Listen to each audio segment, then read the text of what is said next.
Hej og velkommen til. Hej. I har aktivitetsuge i den her uge. Ja. Hvad går det ud på? Vi får 100 børn på besøg fra en børnehave, eller fra forskellige børnehaver i Aarhus Kommune, som vi skal lave aktiviteter med, sådan forskellige ting. Det er mig og Michael, vi laver. Vi laver ansigtsmasker, maler ligesom Perto her, han er, og så, ja, så er der forskellige andre ting, som spøgelsestårs. Ja, okay. Så de kommer lidt rundt og prøver noget forskelligt. Ja. Ja. De bliver rokeret sådan. Og hvad er du malet sammen?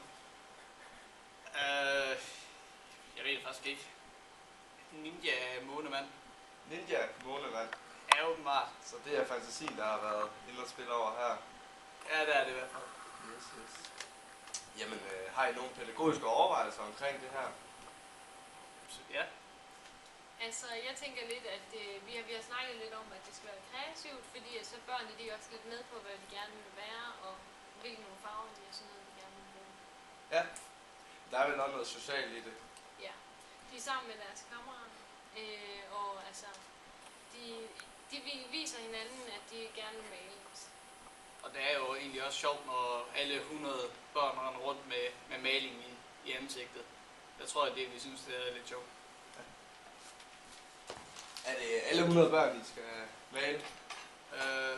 Dem, der gider af de børn, altså vi vil ikke tvinge nogle børn til det, men dem, der ved dem, maler vi selvfølgelig i ansigtet. Hvad kan man blive malet som? Jamen, vi har valgt Spiderman og en blomst, og så diverse overskæg, ar og sådan noget. Okay, så der er noget både til piger og drenge. Ja. Super. Jamen, tak for det.